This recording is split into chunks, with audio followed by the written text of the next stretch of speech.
At 0530 hours on December 21st, 1944, Brigadier General Anthony McAuliffe stood in the frozen basement of his command post in Bastogne, Belgium, as German Panzer tanks positioned themselves for a decisive assault.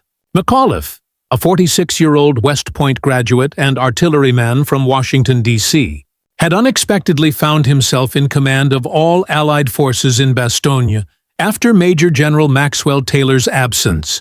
The town, surrounded that morning and cut off from all 7 highways, was defended by a patchwork force of roughly 18,000 men. Paratroopers of the 101st Airborne, Combat Command B of the 10th Armored Division, tank destroyers, artillery, engineers, and stragglers from shattered units, facing over 90,000 Germans from 3 divisions. They were outnumbered 5-1, short on ammunition, lacking winter clothing, and freezing in -15 degrees Celsius weather. Yet McAuliffe understood something the Germans did not. By surrounding Bastogne, they had made a grave tactical error. The crossroads town was the heart of the Ardennes road network. Whoever held it controlled movement across the entire front. 2 days earlier, on December 19th, McAuliffe had explained to his officers that being surrounded would actually cripple the German offensive. The Germans' entire plan depended on speed, on reaching the Meuse River and Antwerp before Allied reinforcements could regroup. To do that, their supply convoys needed Bastogne's roads. By encircling the town instead of bypassing it, they would have to commit tanks and infantry to contain the defenders, draining the very strength needed for their drive west. McAuliffe's theory was about to be proven correct. In the days before the siege, the German onslaught had smashed through the thin American lines in the Ardennes. The 106th Infantry Division collapsed under the weight of 3 German armies and 1,600 artillery guns, with 8,000 men captured, the largest American surrender of the war. The 28th Infantry Division was mauled at Clairvaux. McAuliffe, moving north from France, watched in disbelief as 2 entire divisions disappeared in a matter of hours. But when orders came to hold Bastogne at all costs, he did not hesitate. At 0300 hours on December 18th, the 101st Airborne loaded onto trucks and rumbled north into the freezing night with almost no winter gear or heavy weapons. By the time they arrived, German spearheads were already closing in. Major General Troy Middleton, commanding 8th Corps, briefed McAuliffe as his own headquarters evacuated. Middleton's message was grim. 3 German divisions converging on Bastogne from all directions.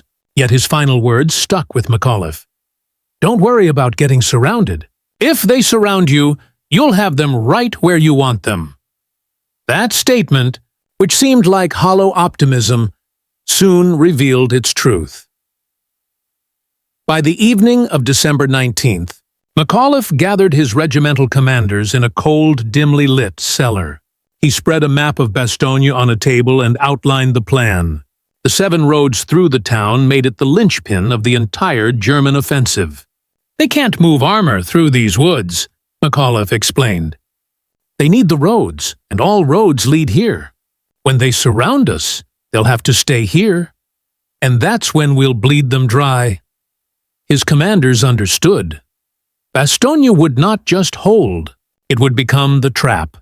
By December 20th, Bastogne was completely surrounded. The perimeter stretched roughly 26 kilometers, anchored by the 501st, 502nd, 506th Parachute Infantry, and 327th Glider Infantry, supported by artillery and surviving tanks from the 10th Armored Division. The first German probes came that afternoon. Small attacks repelled with minimal losses. Larger assaults followed that evening, but American tank destroyers, including M18 Hellcats, destroyed Panzers in seconds. McAuliffe realized the pattern.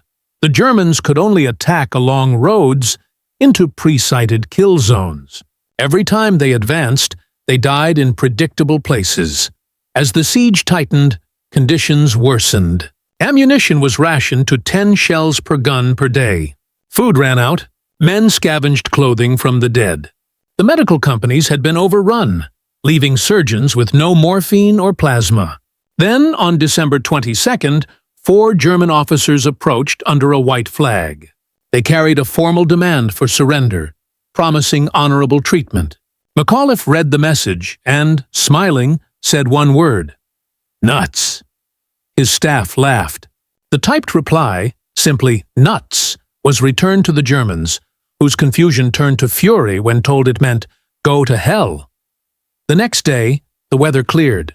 For the first time in a week, the skies over Bastogne were blue and filled with American C-47 transport planes. Hundreds of aircraft dropped 144 tons of supplies. Ammunition, food, plasma, and medical kits floating down on colored parachutes. Fighter escorts and P-47 Thunderbolts followed, strafing and bombing German armor trapped in the snow. Within hours, morale flipped. The defenders knew they weren't abandoned. The Germans knew they were doomed. At 0330 hours on Christmas morning, the Germans launched their largest assault yet. 2 regiments of Panzer grenadiers supported by tanks smashed into the western perimeter at Hemrul and Champs. For a moment, they broke through. McAuliffe, roused from sleep, directed counterattacks and artillery fire from his command post. The fighting raged from house to house until noon, when the Germans retreated, leaving 1,500 dead and 18 tanks burning in the snow. American losses were about 300. The Christmas attack was the enemy's final effort, and it had failed. On December 26th, at 1650 hours, tanks from General George Patton's 4th Armored Division crashed through the southern lines near Assenois, linking up with the 326th Airborne Engineers. Bastogne was officially relieved. Supplies poured in. Wounded were evacuated. But even as fighting continued for weeks, the outcome was decided. The German offensive, Hitler's last gamble in the West, was broken. From the German perspective, Bastogne had been a disaster. Lieutenant General Heinrich von Luttwitz, commanding XL 7th Panzer Corps, had orders to bypass Bastogne if necessary and seize the Meuse. But when he learned the 101st Airborne held the town, he surrounded it instead, a decision that doomed the entire operation. As his tanks and infantry bled against Bastogne's defenses, fuel convoys stalled, and the Panzer spearheads ran dry miles short of their objectives. The 2nd Panzer Division reached within sight of the Meuse, but was stranded when its fuel trucks were ambushed near Bastogne. By December 27th, it was surrounded and destroyed near Celles, its 100 tanks abandoned. Panzer Lehr and the 26th Volksgrenadier Division, exhausted and crippled, were pulled back, their combat power shattered. In just 8 days, Bastogne had consumed 3 German divisions and the last operational reserves of the Western Front. The Americans' refusal to surrender, McAuliffe's understanding of terrain and timing, and the reemergence of Allied air power turned what looked like encirclement into opportunity. Bastogne was more than a town. It was the hinge upon which the Battle of the Bulge turned. The German dream of splitting the Allied line and reaching Antwerp died in its snow-covered streets, and the word nuts became a symbol of defiance, capturing the spirit of an army that refused to yield, even when surrounded, freezing, and nearly out of hope.